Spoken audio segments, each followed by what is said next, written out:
नमस्कार दोस्तों, मैं आपको एक कहानी सुनाना चाहता हूँ। दुनिया में जितने भी नायक महानायक हुए, एक भी व्यक्ति ऐसा नहीं है जो असफलता का मुंह ना देखा हो। जितने भी हीरो हुए, नायक हुए, महानायक हुए, एक भी व्यक्ति ऐसा नहीं है जिसने जीवन में असफलता का मजा ना चखा हो। और कहते हैं जितने बड़ी असफलता के बाद सफलता मिलती है, उतनी ही बड़ी नायक हो जाता है। हर व्यक्ति जो सफल है, शीर्ष पर है, कभी न कभी असफलता का मुंह जरूर देखा ही है। लेकिन मेरे दोस्त, आज एक ऐसे व्यक्ति की बात करेंगे, ऐसे व्यक्ति के बारे में बताऊंगा जो जिंदगी में कभी असफल ही नहीं हुए। आपको जानकर ताज्जुब होगा, हैरानी होगा कि वो शख्स नहीं, शख्सियत है। मेरे दोस्त, जिंदगी में वो कभी असफल नहीं हुए। ऐसा नहीं है कि समस्या ना आए हो, उन्होंने समाधान खोजा और उनसे बहुत कुछ सीखने की जरूरत है। जिंदगी में, दुनिया में हर व्यक्ति असफल हुए और जिंदगी में वो एक ऐसे शख्स हैं, वो ऐसे शख्सियत हैं जो कभी असफल हुए ही नहीं। कौन है वो जो कभी असफल ही नहीं हुए? साथियों, बताता हूं मैं कौन है वो हैं हम सबके संकट को हरने वाला, हर काम में हमें सफलता दिलाने वाला, जिसको हम संकट मोचन के नाम से जानते हैं, संकट मोचन बजरंगबली। इस दुनिया में हर व्यक्ति असफल हुआ, लेकिन हमारे प्रिय हनुमान जी कभी असफल नहीं हुए, असफलता का सामना नहीं किए। आप इनका व्यक्तित्व उठाकर देखिए, ऐसा नहीं है कि इनके सामने कोई समस्या ना आए। खूब समस्या आया है, कुछ तो अपने आप ही आए और कुछ लोगों ने खड़ी करी, लेकिन हर बार ये समस्याओं से बाहर निकल गए।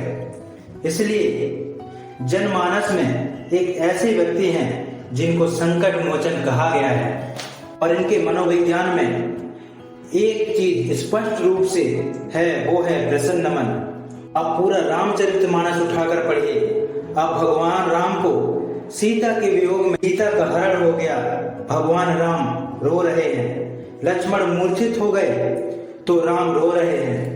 लंकापति रावण सीता का हरण करके ले गए, वहां सीता रो रही है। और भगवान राम के पिताजी पुत्र वियोग में रो रहे हैं। लक्ष्मण जी भी क्रोधित हैं क्योंकि समुद्र रास्ता नहीं दे रहा है। भारत रो रहा है, तीनों माताएं रो रही हैं, सुग्रीव रो रहा है।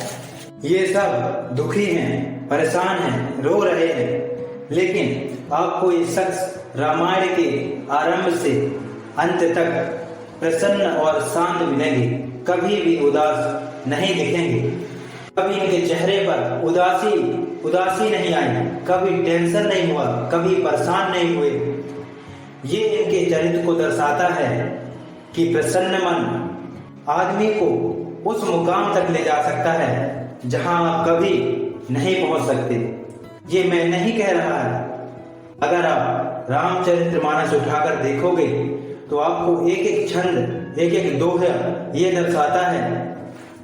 अर्जुन भी कुरुक्षेत्र में जाकर उदास हो गए थे, चिंतित हो गए थे, जबकि भगवान श्री कृष्ण उनके साथ थे। लेकिन हमारे प्रिय हनुमान जी अकेले ही समुद्र लांघकर लंका पहुंच गए। वो लंका जहां रावण रहता था, जिसके नाम से देवता भी थर थर कांपते थे, रावण के नाम से, उस लंका में हनुमान जी अकेले चले गए और हनुमान जी अकेले ही पूरी लंका में डंका बजा के आ गए। और ये इनके जीवन का पूरा सार है। प्रसन्न मन आदमी कहीं भी पहुंच सकता है, कुछ भी कर सकता है। प्रसन्न मन वाले व्यक्ति के लिए कोई भी काम मुश्किल नहीं है। वो सब कर सकता है, चाहे सामने कितना भी बड़ा समस्या क्यों ना हो।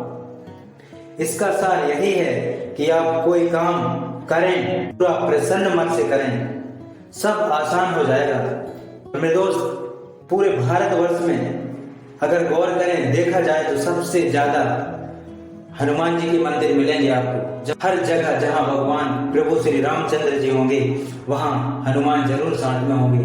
और सारे देवताओं से भी ज्यादा हनुमान जी के मंदिर भी जगह जगह पर बने हुए हैं। सो मेरे दोस्त, मेरे कहने का तात्पर्य यही है कि आप भी अपनी जिंदगी में हमेशा किसी भी काम को करें तो पूरी प्रसन्न मन के साथ करें, पूरी लगन के साथ में करें। यकीन मानिए आपका काम सफल होगा और उस काम में आप महारत हासिल करेंगे। जो चाहोगे वो मिलेगा, लेकिन दुखी नहीं होना है किसी काम को लेकर के। हमेशा प्रसन्न मन से उस काम को करना है और यकीन मानिए हमेशा आपका काम सफल होगा। जैसे हमारे प्रिय हनुमान जी करते थे, कभी उनके जीवन में कोई संकट नहीं आया और संकट आया भी तो बहुत आसानी से उस समस्या का समाधान निकाले। वो समस्या के ऊपर नहीं, समाधान के ऊपर फोकस करते थे हमेशा। उनका चरित्र उठाकर देखिए, कभी समस्या के ऊपर फोकस नहीं करे, हमेशा समाधान खोजते थे। और यही हमें अपनी जिंदगी में करना है। जब भी हमारे सामने कोई समस्या आए तो हमें समस्या के ऊपर फोकस नहीं मेरे दोस्त, समाधान के ऊपर फोकस करना।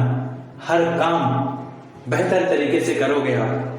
दोस्त, इसी के साथ में मैं अपने शब्दों को यहीं पर विराम देता हूँ और मिलते हैं ऐसी ही शानदार जानकारी के साथ में बहुत जल्दी। जय हिंद।